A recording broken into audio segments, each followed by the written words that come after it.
Somos Valentín Navarro Caro de la Universidad Isabel I de Castilla y Verónica Sevillano Monge de la Universidad de Sevilla. Queremos agradecer a la organización del Congreso que haya aceptado y amparado esta comunicación y os vamos a hablar de homeschooling como alternativa a la escuela presencial en tiempos de COVID-19, un análisis legislativo del contexto español. Esta comunicación surge de la duda de si el panorama del COVID-19 puede reavivar el movimiento de homeschooling en nuestro país, aunque en un principio esté prohibido por el ordenamiento jurídico español. Tras el confinamiento doméstico de marzo de 2020, para evitar la saturación del sistema sanitario, muchos padres han mostrado su inquietud por la vuelta a las instituciones educativas de forma presencial, y numerosas familias se plantearon la posibilidad de que sus hijos no retomaran la escuela al inicio del curso escolar. No es desacertado pensar que los padres se abran a la posibilidad de desarrollar la educación en casa, habida cuenta de que ya han pasado por una corta pero intensa experiencia de educación a distancia, especialmente en familias cualificadas que quieran plantearse la educación en casa como alternativa a la institucionalización educativa en tiempos de adversidad, y que a su vez posean los recursos y las estrategias suficientes para hacer frente a ella. ¿Pero qué es el homeschooling? Es la decisión de los padres, tutores o otras figuras de educar a sus hijos en el hogar utilizando metodologías y pedagogías propias. Esto no es asentismo escolar porque el menor no se ve privado del derecho a la educación. Partiendo de este panorama, el objetivo de este trabajo es poner la evolución de la legislación educativa española desde la Constitución de 1812. Pretendemos así determinar la viabilidad del homeschooling en España como alternativa a la educación presencial en tiempos de crisis sanitaria. Este objetivo lo abordaremos desde el análisis documental, legislativo y jurisprudencial. Concretamente revisaremos la ley educativa y la jurisprudencia como fuentes primarias y los artículos doctrinales y científicos como fuentes secundarias. En el siglo XIX, el Reglamento de Instrucción Pública establece la escolarización obligatoria, quedando prohibido el homeschooling.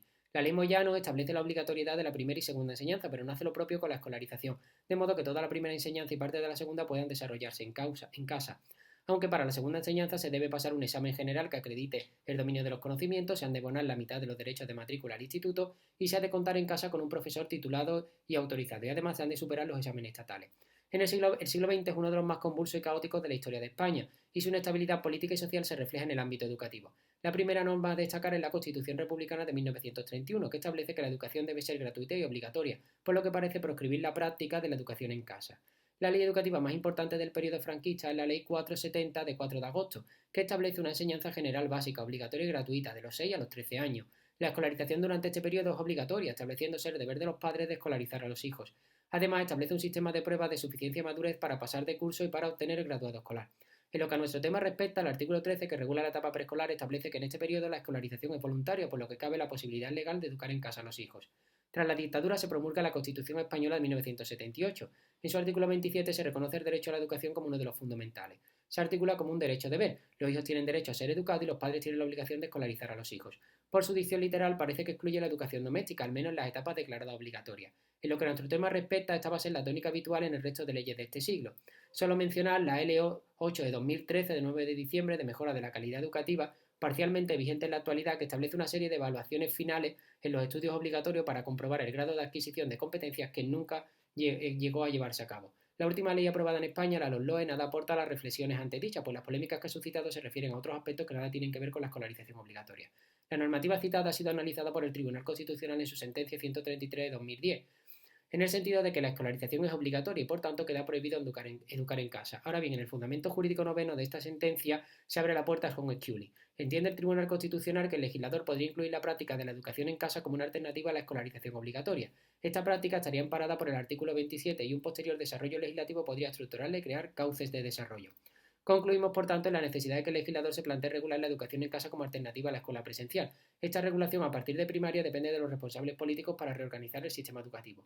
Para dar respuesta a las dos grandes preocupaciones que generan este tipo de educación, proponemos: primero, que una futura reforma de la educación en casa vaya acompañada de procesos de control o rendición de cuentas que permitan al Estado supervisar que los menores sometidos a este régimen adquieren los conocimientos básicos. Segundo, que existen múltiples contextos que, al igual que la escuela, pueden cubrir la necesidad de desarrollar habilidades sociales y cívicas de los menores en relación con su grupo de iguales. Las actividades extraescolares al aire libre, con una duración determinada, un grupo de niños menor, la socialización estaría igualmente cubierta, cumpliendo además con las medidas de seguridad en este tiempo de pandemia. Igualmente, la legislación de la educación en casa permitiría que existiera un censo de todas las familias que se acogen a ella, facilitando la recogida de datos en los procesos de esta modalidad educativa en los informes nacionales de educación, lo que facilitaría la investigación de este fenómeno. Otra propuesta necesaria sería regular el trabajo en red de la familia a través de asociaciones nuevas y existentes.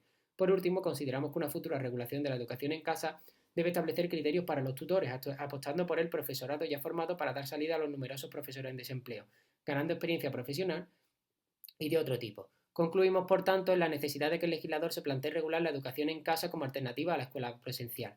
Hasta aquí nuestra presentación. Muchas gracias por vuestra atención.